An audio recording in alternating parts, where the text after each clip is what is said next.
Welcome to English classes. Today we are going to read a very amazing story, The Black Aeroplane, which is the second part of the chapter Two Stories About Flying. This is for students of class 10 from their book First Flight. Frederick Forsyth, an eminent English short story writer and novelist, is the writer of the second part. आइए अब देखते हैं कि ये chapter किसके बारे में है. This story is about the experience of the writer when his plane is caught in storm clouds. ये एक काल्पनिक कहानी है जो लेखक के अनुभव के बारे में बताती है जब उसका एरोप्लेन तूफानी बादलों में फंस जाता है. ही लूज इज ऑल होप, और ऐसी सिचुएशन आ जाती है कि उसकी सारी उम्मीदें खत्म हो जाती हैं. But suddenly a strange black plane appears out of nowhere.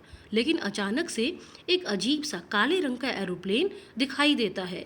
The pilot of the black plane helps him to land safely.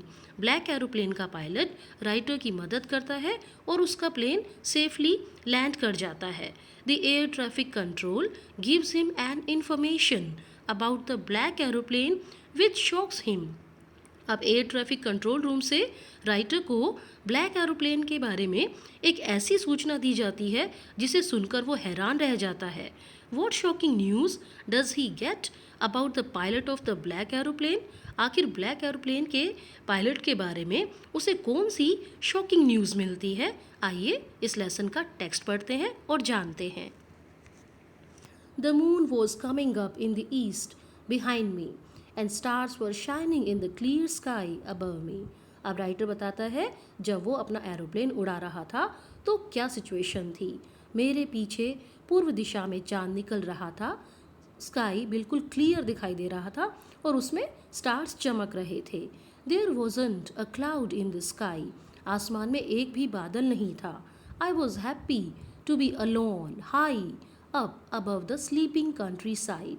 सोए हुए रूरल एरिया के ऊपर उड़ान भरकर मैं अकेला था लेकिन मैं बहुत ही खुश महसूस कर रहा था. I was flying my old Dakota aeroplane over France back to England. मैं अपना पुराना डकोटा एरोप्लेन फ्रांस के ऊपर से वापस इंग्लैंड की तरफ उड़ा रहा था. I was dreaming of my holiday. मैं अपनी उस हॉलीडे के बारे में सपना ले रहा था, यानी राइटर इमेजिन कर रहा था कि कैसे वो अपने हॉलीडे को सेलिब्रेट करेगा. And looking forward to being with my family. Looking forward means waiting eagerly, और मैं बहुत ही वेट कर रहा था कि कैसे मैं अपनी फैमिली के साथ मिलूँगा. I looked at my watch 1:30 in the morning. और मैंने अपनी घड़ी की तरफ देखा, सुबह के 1:30 बज चुके थे. I should call Paris control soon I thought. मैंने सोचा कि मुझे पेरिस कंट्रोल में जल्दी ही कॉल करना चाहिए. As I look down past the nose of the aeroplane I saw the lights of a big city in front of me. मैंने aeroplane के नोज मीन्स नोज का मतलब फ्रंट पार्ट जो था वहाँ से देखा तो क्या दिखाई दिया कि मेरे सामने एक बड़े शहर की लाइट्स चमक रही थी. I switched on the radio and said. मैंने रेडियो का स्विच ऑन किया और कहा, Paris control Dakota DS 088 here, can you hear me. I am on my way to England over. Paris control Dakota DS 088 है यहाँ पर, क्या आप मेरी आवाज़ सुन सकते हैं.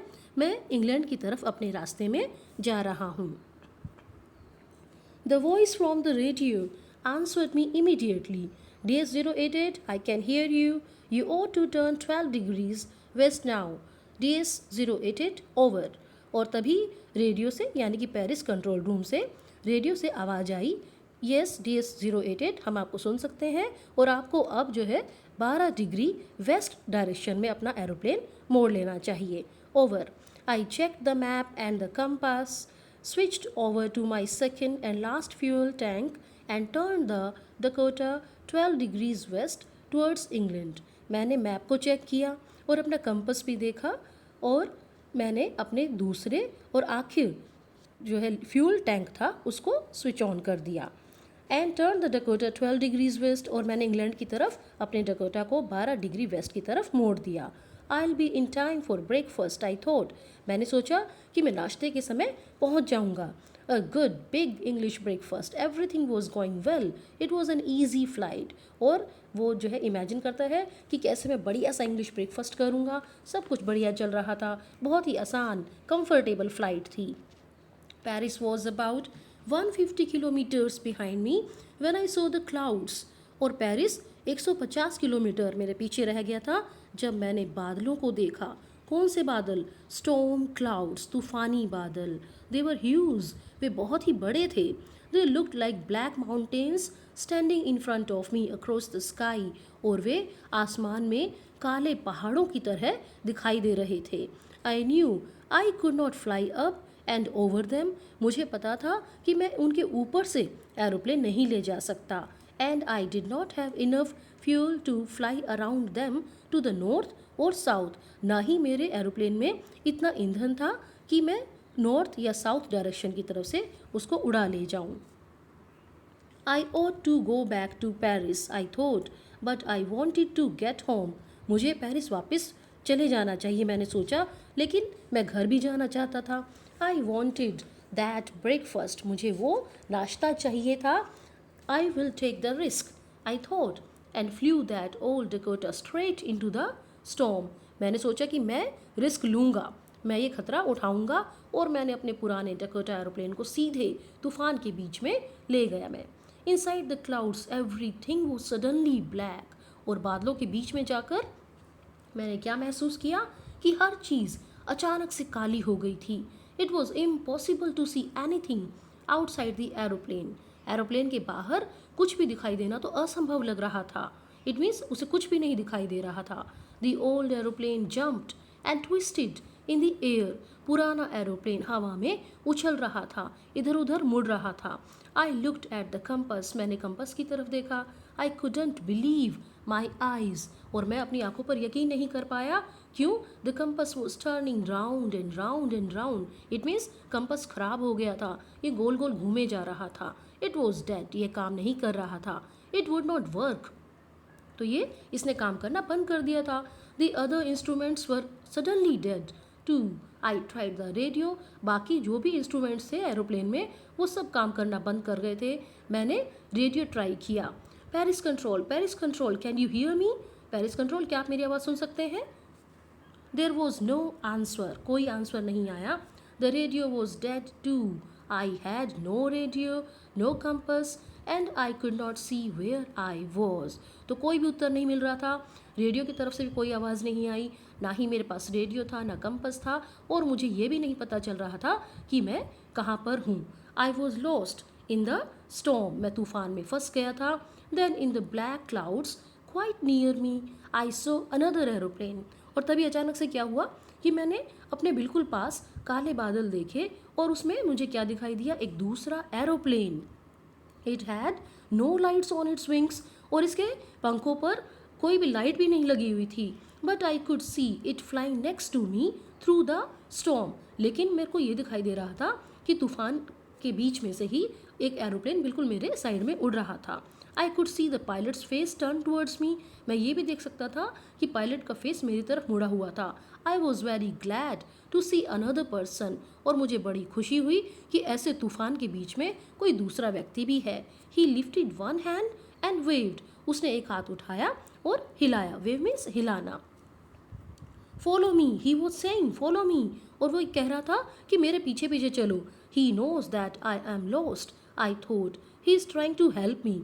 वह जानता है कि मैं तूफानी बादलों में खो गया हूँ, मैंने सोचा, और वो मेरी मदद करने की कोशिश कर रहा है. He turn his aeroplane slowly to the north in front of my Dakota. उसने अपना एरोप्लेन नॉर्थ दिशा की तरफ धीरे धीरे मोड़ दिया, बिल्कुल मेरे डकोटा के सामने. So that it would be easier for me to follow him. ताकि मेरे लिए आसान हो जाए उसको फॉलो करना, उसके पीछे पीछे चलना. I was very happy to go behind the strange aeroplane like an obedient child. और मुझे बड़ी खुशी मिल रही थी उस अजीब से एरोप्लेन के पीछे पीछे एक आज्ञाकारी बच्चे की तरह चलने में.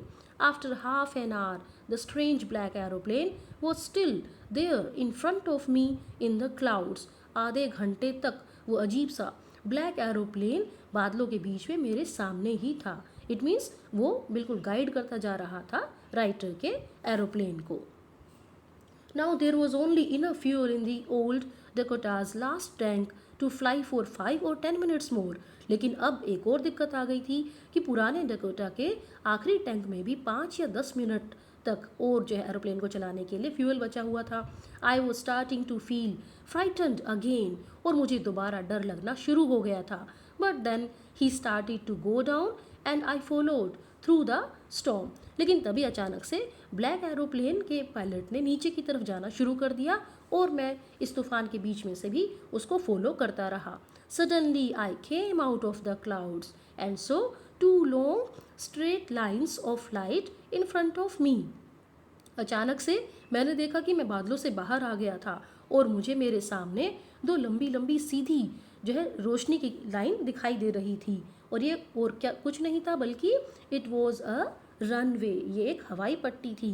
एन एयरपोर्ट, एक एयरपोर्ट आ चुका था. I was safe. I turn to look for my friend in the black aeroplane. मैं सुरक्षित था. मैं मुड़ा. मैं ब्लैक एरोप्लेन वाले अपने इस फ्रेंड को देखना चाहता था. But the sky was empty, लेकिन आसमान बिल्कुल खाली था. देयर वॉज नथिंग देयर, वहाँ पर कुछ भी नहीं था. The black aeroplane was gone, black aeroplane तो जा चुका था. आई could not see it anywhere, मुझे ये कहीं पर भी नहीं दिखाई दे रहा था. I landed and was not sorry to walk away from the old Dakota near the control tower. मेरे प्लान ने लैंड किया और मैं कंट्रोल टावर के पास ही ओल्ड डकोटा को वहीं पर छोड़ आया. मीन्स राइटर ने कोई सॉरी भी महसूस नहीं की क्योंकि वो जल्दबाजी में था. वो ब्लैक एरोप्लेन के बारे में जानना चाहता था. I went and asked a woman in the control center where I was and who the other pilot was. मैं फटाफट से कंट्रोल सेंटर के में गया और वहाँ पर एक वुमन से पूछा कि मैं कहाँ पर था और दूसरा पायलट कौन था.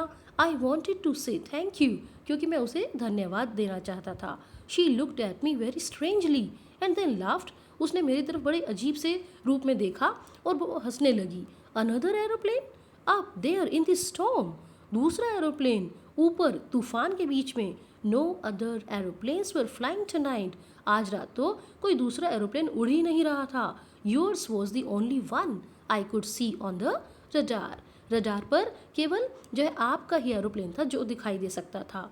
So who help me to arrive there safely without a compass और अ रेडियो और without any more fuel in my tanks. तो राइटर बड़ा हैरान रह गया कि मेरी मदद किसने की. मैं यहाँ पर सेफली पहुँच गया जबकि एरोप्लेन में सभी इंस्ट्रूमेंट्स ने काम करना बंद कर दिया था, चाहे वो कंपस था या रेडियो था, और ना ही फ्यूल भी बचा था.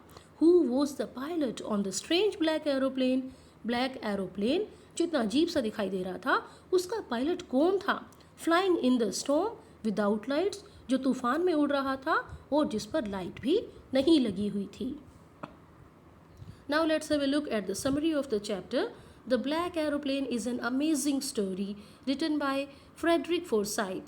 It narrates the writer's experience of flying. ये कहानी लेखक के उड़ान के अनुभव को बताती है.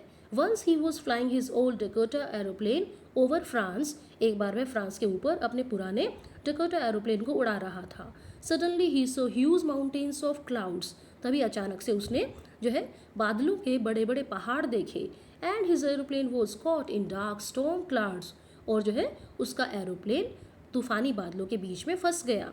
He lost his contact with the control room, उसका कंट्रोल रूम के साथ भी कॉन्टैक्ट छूट गया. The compass, radio and other instruments in his aeroplane failed, उसके एरोप्लेन के सभी इंस्ट्रूमेंट्स ने काम करना बंद कर दिया था.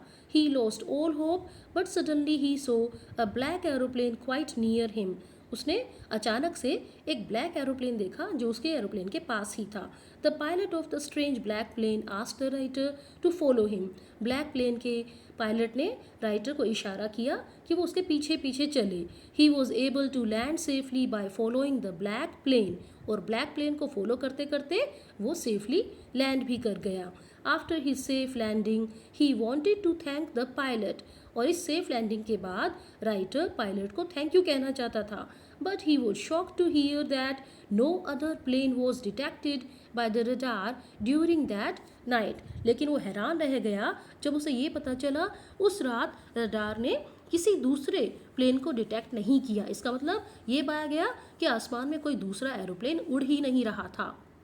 The message of the chapter is that there are kind supernatural powers which are always ready to help man even in the skies. और इस चैप्टर का मैसेज यही है कि कुछ अलौकिक शक्तियाँ होती हैं जो इंसान की मदद के लिए हमेशा तैयार रहती हैं, चाहे इंसान धरती पर हो या आसमान में. So this is very interesting story, and now here the lecture ends. Now please subscribe to my channel English Classes with Sheetal Sharma. Thank you very much for watching this video.